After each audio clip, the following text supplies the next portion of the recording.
Hello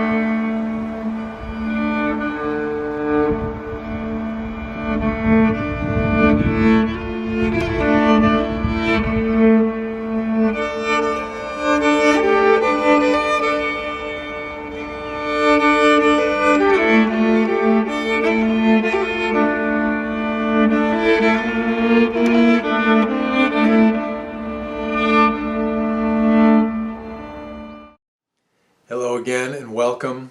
I'm Patrick Jagir, the Cosmic Alchemist, and welcome to my March 2020 astrological forecast. So,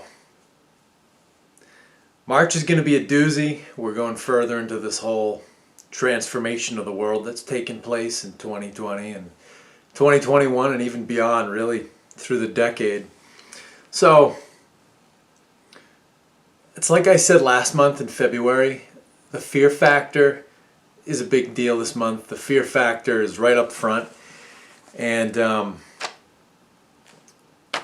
big decision here to make in March is, are you going to go with the fear factor, or are you going to basically stay in your own lane and, worry about and concern yourself with the things that you have control over, which basically are your life, your attitude, and your worldview, really. Other than that, you don't have control over much. You really don't have much control over your own life. Living on Earth here, we're just kind of riding the wave, and you have to find the opportunities and make the best of it and really find your most genuine path through the whole thing. Control is a total illusion, and that's a big thing we're being taught this year, this month, and even beyond, because the world we live in is based on control, and really we hate anything and anybody that we can't control. At least that's been the prevailing mindset for last few hundred years, maybe even the last 2,000 years, really, because we live in an extension of the Roman Empire, and we have that Roman imperial mindset where we can just keep expanding and keep dominating things, and we try to dominate our own emotions and our own lives, and we take our lives off course because of it. So a big thing with this month and with 2020 in general is we're being put back on track. We're being put back on our individual genuine paths and our collective genuine life paths, if you will. So, and that's a theme for 2020, 2021, and even 2022, because we have we have Saturn in Capricorn. So Saturn in its home sign, and again, Saturn keeps you on your life path. Saturn is the judge of the cosmos, because Saturn makes you be the real you. When you're not the real you, you get all kinds of obstacles and fears and all kinds of stumbling blocks, delays, setbacks, disappointments. Saturn keeps you honest and keeps you real. Saturn's not a sadist. He keeps you on the path and keeps you doing what you're really supposed to be doing, and he makes sure that you are the real you. Otherwise, you pay for it. So, big thing going on in March. I'm going to make a separate video about this, but we've got this whole coronavirus thing going on, and really, to me, coronavirus is the new 9/11. Now, you've heard me talk about how Rahu and Ketu, it takes them 18 years to make a complete orbit. So, in 2001, Rahu and Ketu were in the same signs they are now. So Rahu, Gemini, and Ketu and Sagittarius, respectively. So they're back to where they were, and around the 20th, 21st of February, you had Saturn at the same degree of Sagittarius that it was at during 9/11. Rahu and Ketu were pretty close. They weren't at the exact same degrees, but they were in Ardra and Mula, respectively. So those are the nakshatras, the mini constellations that are part of those signs. So Mula is part of Sagittarius and Ardra is part of Gemini. So we came full circle back, astrologically back to 9/11. And really 9/11 was this big event that nobody understood and everybody freaked out about it. And a little anecdotal thing from my own life. I was in the military then, and I wasn't doing anything too, high speed or crazy. I was at the Naval Academy at the time, and so I was in a training command. And I was training to be a junior officer. But that definitely changed our outlook on things. And, we went from kind of a booze cruise Navy and Marine Corps to one that was, involved in this big amorphous war that no one could even define. The war on terror was a thing that it's basically bullshit because you can't define it and there's no way of measuring when it's over. But it was a big scam, really. It was an opportunity for the intelligence agencies to just get all bloated and keep growing, and especially for the military-industrial complex to basically get unlimited budgets and just keep growing and keep sucking money out of the government and putting us, the taxpayers, on the hook for it to pay the bill. So they were able to, these opportunists were able to seize the opportunity because people were so afraid. So people in government stripped away a lot of our civil liberties, and from henceforth we had to be groped by people who were convicted sex offenders, a lot of them, the TSA at the airport, just to get onto a flight. Or we had to, get these dangerous backscatter x-rays before we get on a flight, take your shoes off, take all your shit off your belt, put all your crap on a conveyor belt. Israel doesn't do that, and they don't have hijackings, but they do profiling, which is considered discriminatory here. But it's really about eroding people's freedoms and their liberties and just getting them to comply more and more. So, it's like Rahm Emanuel said when he was Obama's chief of staff. He said, never let a good crisis go to waste. So that's what people do. That's what people in power do. So 9/11 was this big scary situation. Nobody understood it. And at the Naval Academy, our superintendent, who's basically like the college president, he was like a 3-star admiral, and he was interviewed by one of the local newspapers, and they asked him about Al-Qaeda and the war on terror, and he was even saying, we could have Al-Qaeda troops landing on our shores. So it's like even these high-level military people had no idea what Al-Qaeda was, what terrorism really was, and they thought there was going to be some D-Day style invasion by an army of terrorists, which is completely irrational. Just terrorism, it's a few people creating spectacles. Al-Qaeda at its height was something like 200 people in the entire world that would sometimes hire people, mercenary types to do stuff for them, but really the core of it was, 200 people. So nobody understood what the hell terrorism was, so they just jumped on this bandwagon because people in charge told them, well, we're going to keep you safe. And really, when I look back on it, as being at least, if not one of the warriors of the world at that time exactly, one in training, I think 9/11 was an opportunity for the warriors of the world to really kind of get a life. Rather than just jumping on a bandwagon and doing what they were told, to really look at what's in front of them and sit, and go with their conscience. But, we didn't do that. We were given license to, shoot cruise missiles and drop bombs and go black bag people and, go do all this stuff we were trained to do. And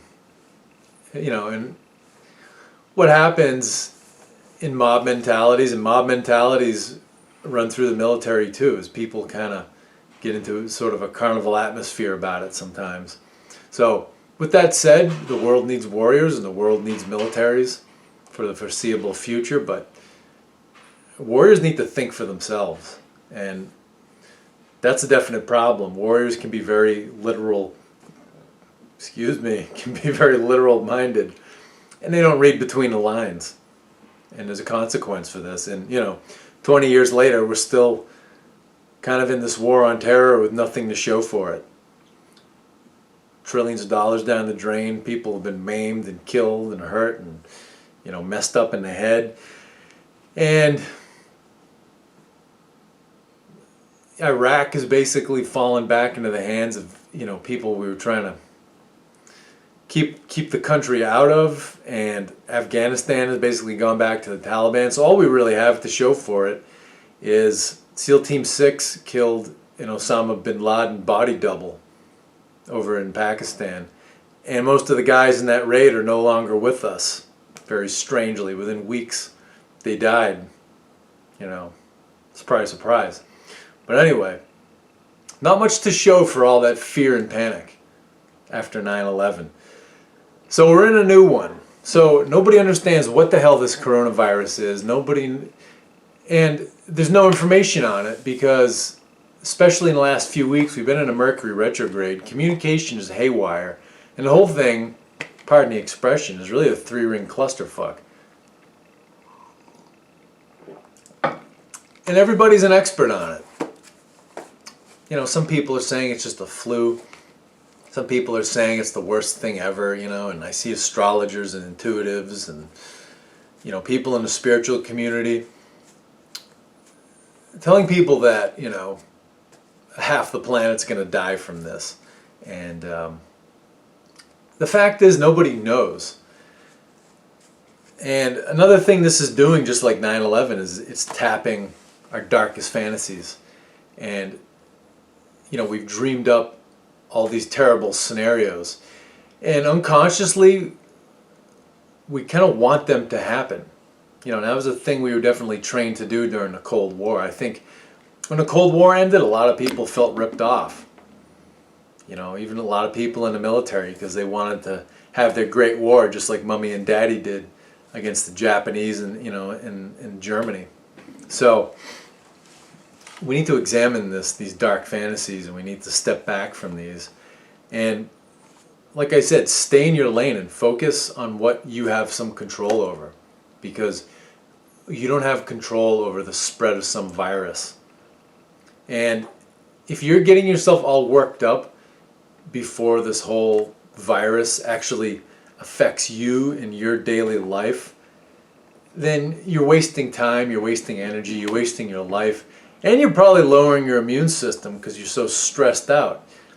And you're missing opportunities to just enjoy your life and grow in new ways and take your life in new directions. So stay in your lane, and staying in your lane is a big part of what this disease is. To me, when I read this astrology, this disease has a lot to do with being a control freak and not having boundaries, and not staying within your boundaries, and not keeping the undue influence of others outside of your boundaries. So, and the immune system is a boundary between the inside of your body and the outside world. So it's a big part of this. Know your boundaries and stay within your boundaries, and don't let other people violate your boundaries. So anyway, I'm going to make a separate coronavirus video because that's a big subject. So with this coronavirus in mind, we're going to see a lot of market volatility this year. We've already seen that. We've seen the stock market drop 1,000 points in a day, recover.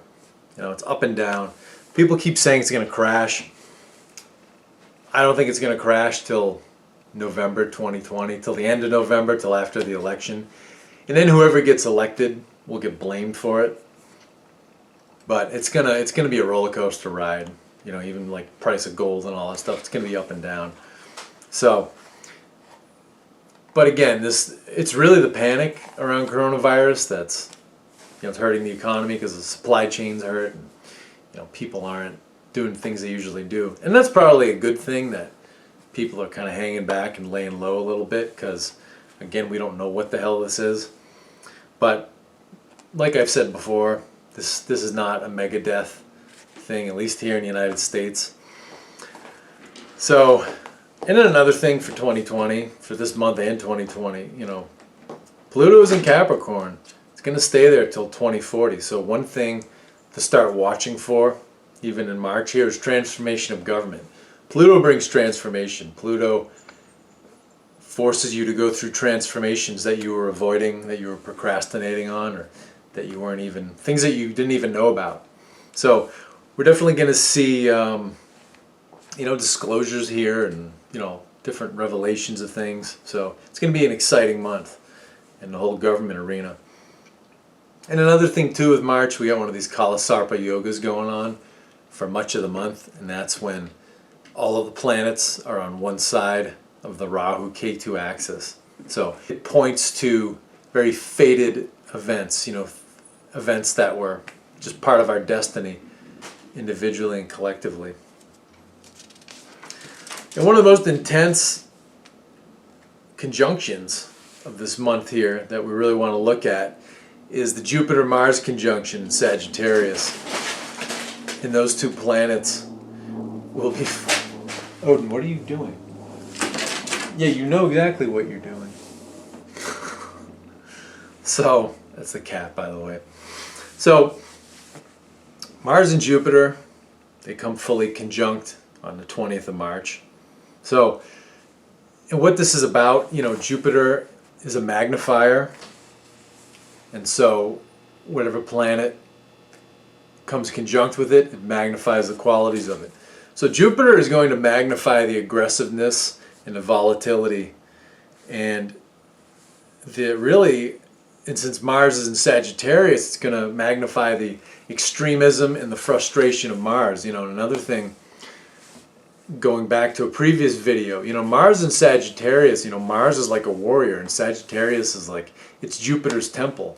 So warriors want to be out fighting and building things, and they like action, and in Sagittarius, which is Jupiter's temple, you basically have to just chill out and learn things and pray. So that really, it's a time for reflection and to seek divine guidance, and that really frustrates, all of our warrior and scientist and, sort of builder, active energy. So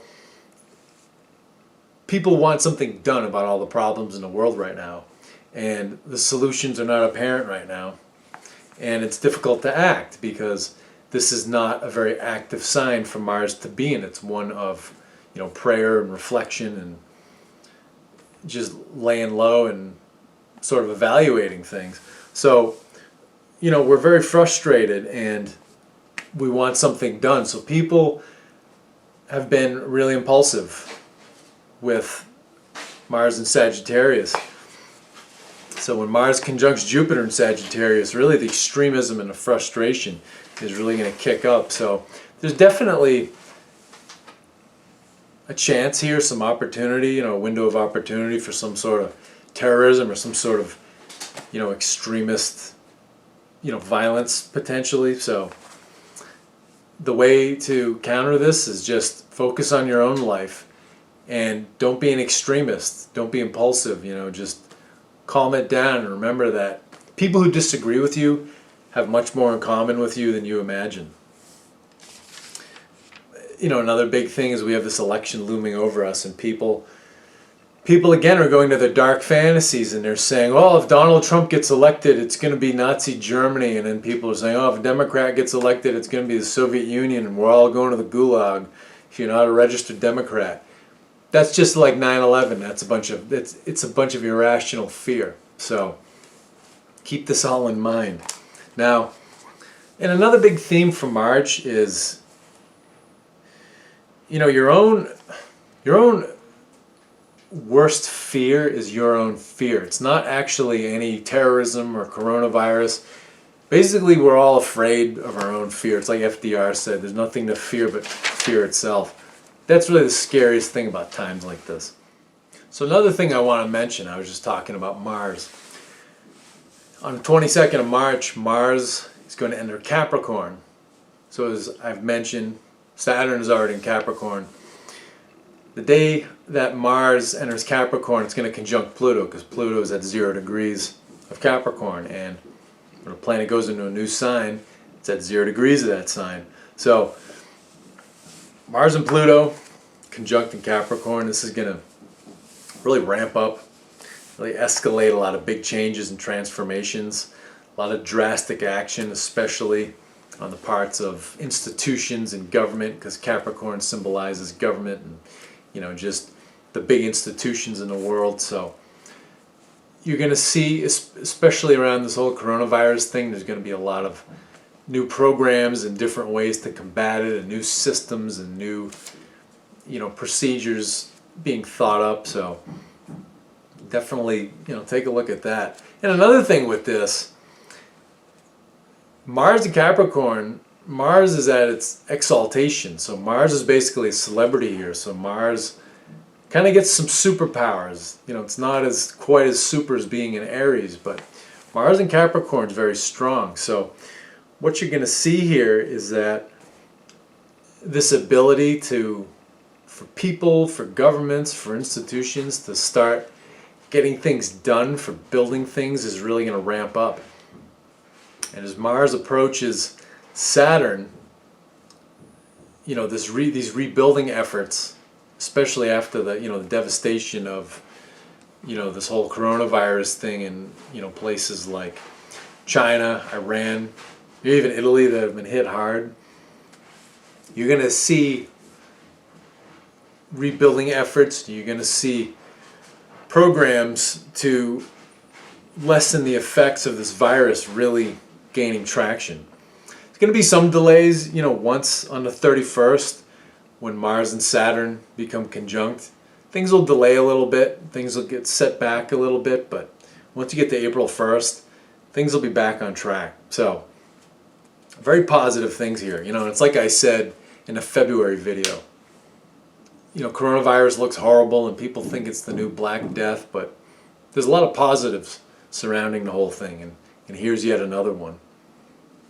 You know, when you get, you know, Mars and Saturn near each other in Capricorn, that's very positive for taking action. So, you know, on the day they conjunct, things slow down a little bit, but having those two near each other, it's very positive. You know, Mars and Saturn, one of the traditional ways of looking at it is it represents a battleground. So, but when you have this battleground in a friendly sign like Capricorn for both planets, it means that they can basically fight and win. So, a lot of positives through all these times.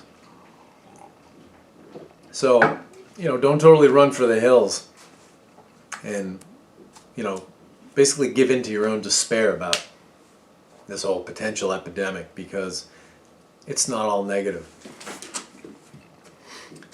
Now, one of the really prominent events in the month here, we get the Pisces new moon.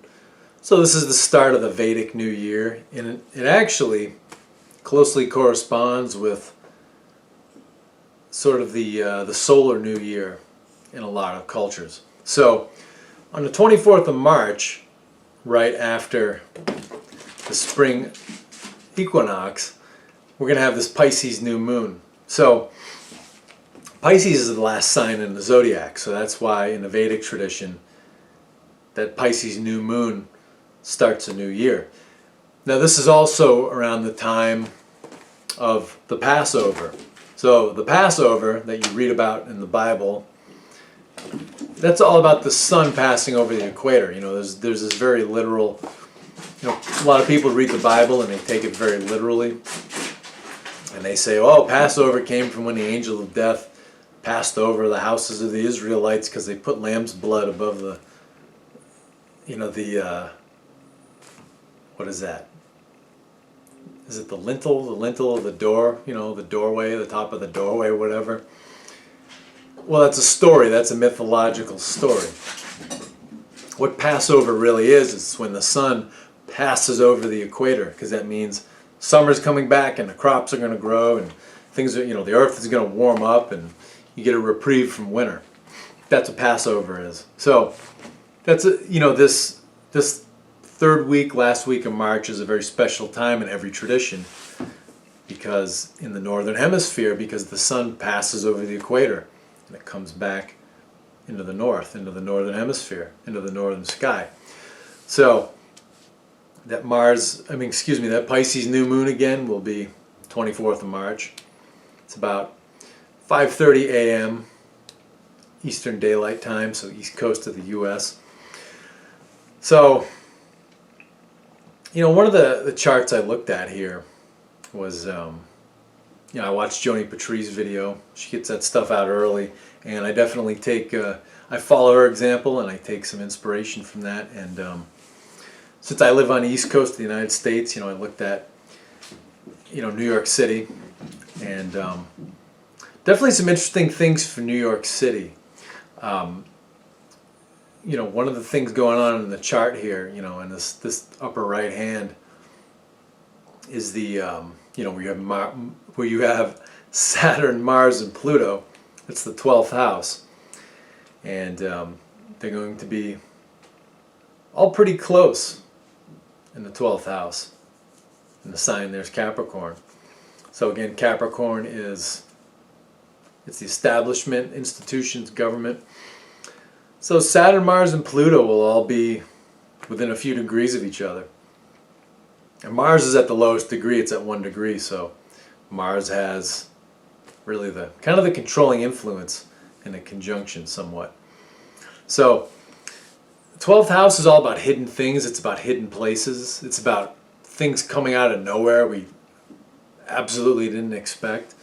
So, there's some potential here for, threats from hidden places, from places we didn't expect. So, something we want to be mindful of, especially when I look at this chart, for Boston and New York. So, definitely send some love there, because we just had Mars and K2 and Mula together in Sagittarius.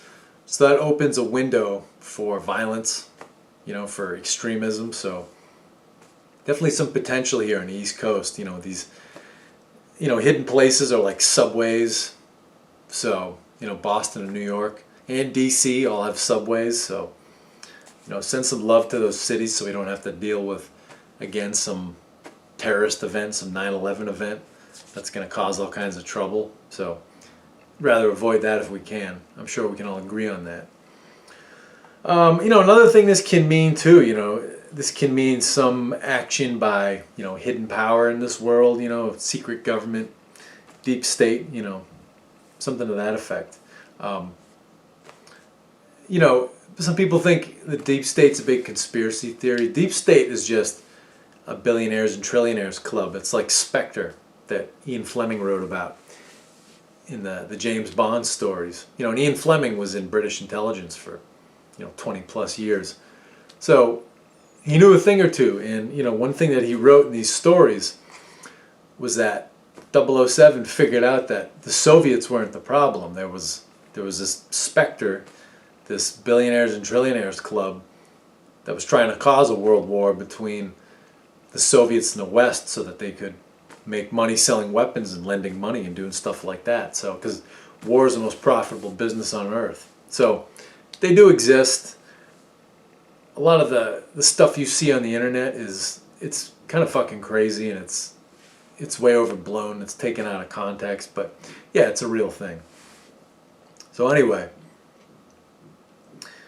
what's my other note here? Yeah, so I mentioned that on the 20th of February, K2 and Mars passed by each other in Sagittarius. So there's potential for some terrorist thing to happen. But we can stop that if we tone down our own extremism, and really the thing here is that we have to have more faith in ourselves than we do in some deep state and some secret cabal.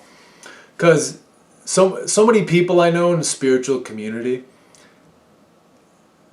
when it comes down to it, they have way more faith in the Illuminati or the deep state or whatever the hell you want to call it than they have in themselves right now, or that they have in God right now, or they have in divinity, or that they have in humanity. They have all kinds of faith about the power and the might of this secret cabal and this deep state and this Illuminati, and they forget what they should really have their faith in. I see this all over the spiritual community right now. So this is something we need to work on here. So anyway, this Pisces new moon on the 24th of March, it's going to take place in the nakshatra, the mini constellation, which is part of Pisces, called Uttara Bhadrapada. So Uttara Bhadrapada is the serpent of the deep. So this kind of reminds me of Jormungand, who's the Midgard serpent in the Norse myths that Thor is always fighting. It's the giant serpent that lives in the ocean that encircles the entire earth. And one of the things that in Jormungand is the same as this serpent of the deep from the Vedic myths, because they're related. They're both Indo-European traditions, and they both have the same roots. So one of the things that this serpent represents is entropy. It's the forces of decay and dissolution in the world, all the forces that make things fall apart. So, but then it also symbolizes deep wisdom and just hidden activity in general, just deep emotions and deep thoughts, things that are still that we're not aware of either individually or collectively. And another symbol for this nakshatra, Uttara Bhadrapada, where the Pisces new moon is taking place, is the back legs of a funeral cot. So this means that in this time that there's a lot of potential for people dying, more people than usual dying, and there's a lot of things going on in the world right now that are making that a reality. But not to get caught up in that, what's really important about this Pisces new moon is that it points to the death of the old ways, to the death of old ways of thinking, old ways of living and doing things. And there are a lot of old ways that need to really be put to rest. We definitely, as a world, as individuals, as a collective, it's like I keep saying, we need to learn to stay in our own lane. And especially as an American, I absolutely believe this, because this whole mentality that, the United States can just go bomb anyone or attack anyone it wants to, that we think is negative or we think is a bad guy. I hate that term, bad guy. That's a big thing in the military. People are always talking about going and killing the bad guys, going and kicking the bad guys' asses. That's such a black and white dualistic term, because they see you as bad guys. So it's like, why do you as an American have the ability to judge who on this planet's a bad guy and who's a good guy? So that whole way of thinking has to go by the wayside. We have to drop that. We don't have the right to be the world police just because we have the world's finest military and because we're bankrupting ourselves to maintain that. So many things have to go by the wayside. We need to stop just trying to control other people and trying to control just every little detail of our lives. We need to replace that with some faith. We have to have faith in divinity and faith in ourselves. And really, we need to, a big thing that we're going to go through in 2020 is the financial system is going to get an overhaul. And it's not going to be what it used to. We've gotten very greedy in general. It's not just people with billions of dollars, because, even regular people like us who go to work every day, we've gotten completely preoccupied with keeping up with the Joneses and buying clothes that we want people to see us in, and just getting new cars all the time and just filling the house with all kinds of crap you don't need, but you don't want to feel left out of the whole American dream, whatever the hell that is. So this year is an opportunity to get away from materialism and really learn what's important. People, and just being happy and being able to relax and doing things with your life that you really love, rather than just doing jobs you hate just because your parents would think you were a lowlife if you didn't have a nice enough car or a nice enough house, or you don't have enough money saved up. So we still have to be responsible, but we need to get away with the gold digging that we've all been engaged in for a long time. Really, that really ramped up in the 1950s, and it's been a big part of our whole program. So, and another thing with this Pisces new moon, a lot of disclosures. We're going to have some revelations. You know, there's been this whole thing with all these high-profile sex offenders like Prince Andrew, Harvey Weinstein. That's going to get bigger. I think too, around the whole political thing, everybody on every side of politics is going to show their true colors, who they really are. So look forward to that. You know, we're definitely going to, the lid is coming off a lot of the bullshit that's been contained for a long time. And another thing here too is we have an opportunity with this Pisces new moon at the end of the month for new discoveries in health and healing. And it's a great time for that. You know, and to corroborate this with another point of data, we had this Mercury retrograde in Aquarius, and Aquarius is all about futurism and science. So, in Mercury is the intellect. So the intellect went back to review things within Aquarius. So you have scientists, doctors, researchers all over the world finding a way to combat coronavirus, finding out what is it really. So another positive on this whole thing. So, you know, don't give in to your despair, because a lot of good things are coming too. Now, kind of the last thing, I just want to get into some nuts and bolts here before I wrap this up. So March 8th, Sun conjunct Neptune, and so what this is about to me is the Sun is going to illuminate, bring to light hidden agendas and just hidden truths. And so Neptune symbolizes those things, hidden agendas, hidden truths, just things that were hidden from us. And, you know, Neptune also rules infectious disease, so things about, you know, what is actually really going on with coronavirus will start coming to light, and we'll start getting a more level-headed look at this. So, especially, you know, for the last few weeks with this Mercury retrograde, communication goes totally haywire, and really our thinking goes totally haywire, and we jump to crazy conclusions. So, another thing too here, March 9th, it's Monday afternoon, it's about 1:47 p.m. on the east coast of the U.S. Full moon will be in Leo, 25 degrees of Leo. Leo is all about what makes us feel good, pursuing and, you know, getting what makes us feel good. This is also a super moon, it's the super worm, it's the worm moon. So really, with this full moon in Leo,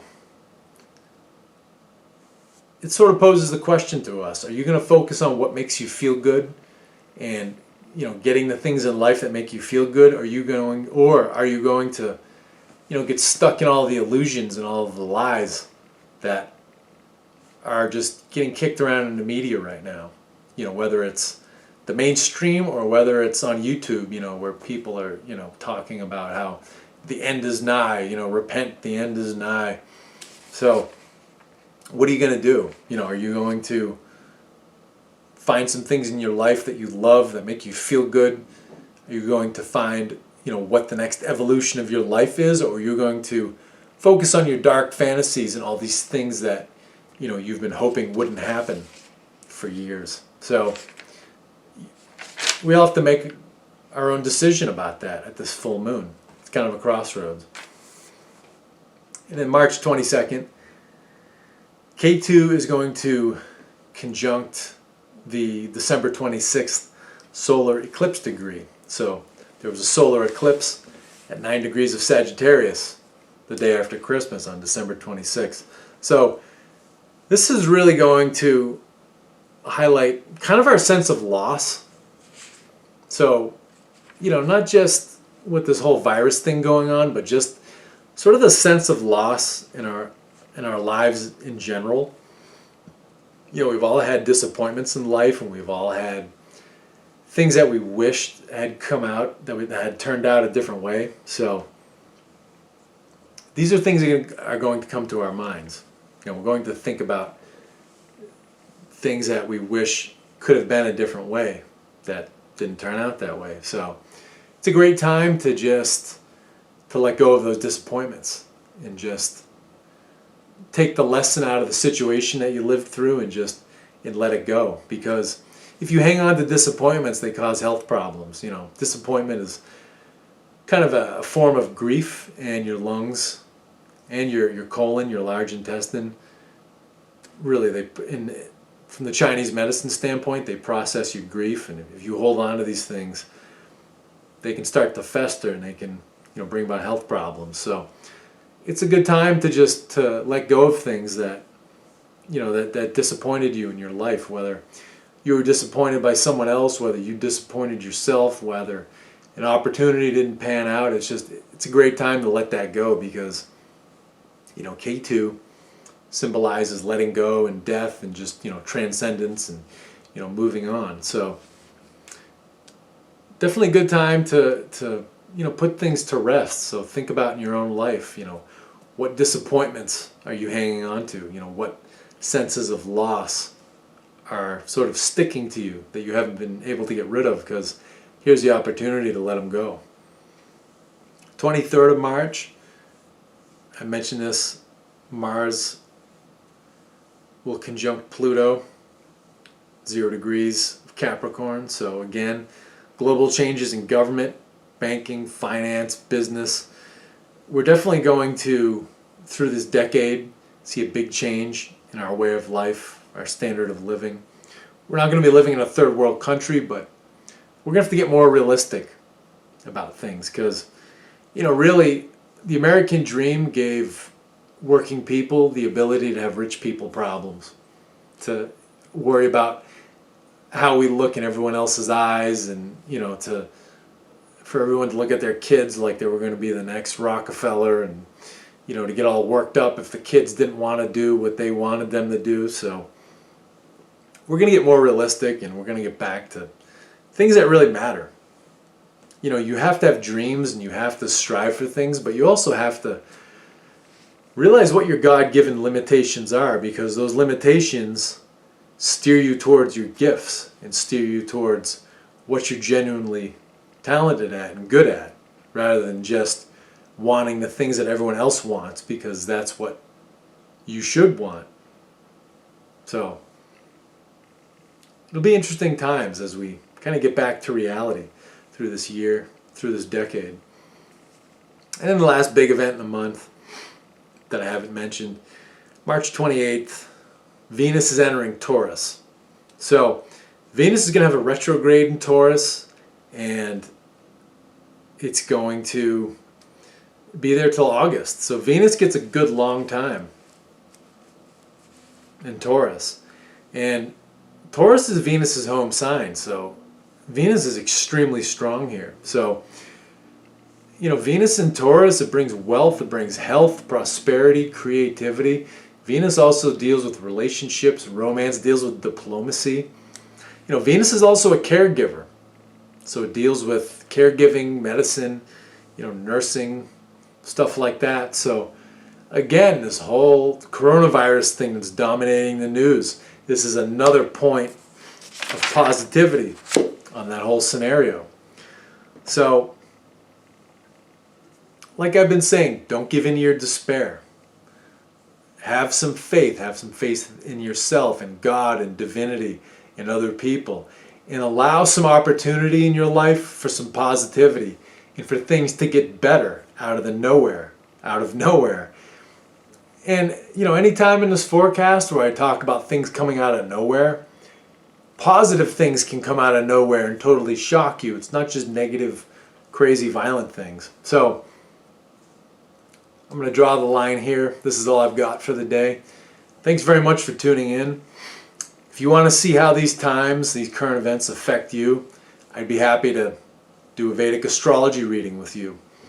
I also do rune readings, so it'll help you in these times of evolution to really see where you need to go, see where you need to take your life. And really a big thing about evolution, with all this kind of fear-mongering in the media about coronavirus and about the elections and all this stuff, and all these possible ways you can die, all these natural disasters. Well, one thing the universe doesn't like is wasted time. It doesn't like wasted energy. It doesn't like you wasting your time. So we all die eventually because we stop evolving. We get stuck. So, most people hang on for 80, 90, 100 years. There have been people that have lived much longer than 100 years, that have lived for centuries. And, science doesn't acknowledge this, but there are records of people in China and India. And it's an extreme example, but the way people do this is because they keep evolving and they keep growing. So really a bottom line for this month, keep evolving. Find ways to evolve and find your natural way to evolve. So all these tools like the astrology, the runes, helps a lot with that. It shows you, it gives you a roadmap about where you are destined to evolve. It's all written in your stars. And I also have some Qigong videos. I almost said DVDs. I have some Qigong videos for download on my site, which is thecosmicalchemist.com. So Qigong is a great mind-body practice, and it helps you to basically to align your conscious mind with your unconscious, which is 90% of your mental activity. And it's basically yourself that's beneath the surface that you normally can't interact with or be aware of. So it's kind of like a system update. It's like when your computer does a system update and it works out all the buggy software and all the viruses, and it gets things refreshed and it gets things working more smoothly and more efficiently. So great practice for that, great mind-body practice. So thanks again for tuning in, and I'll talk to you later, and stay tuned for more.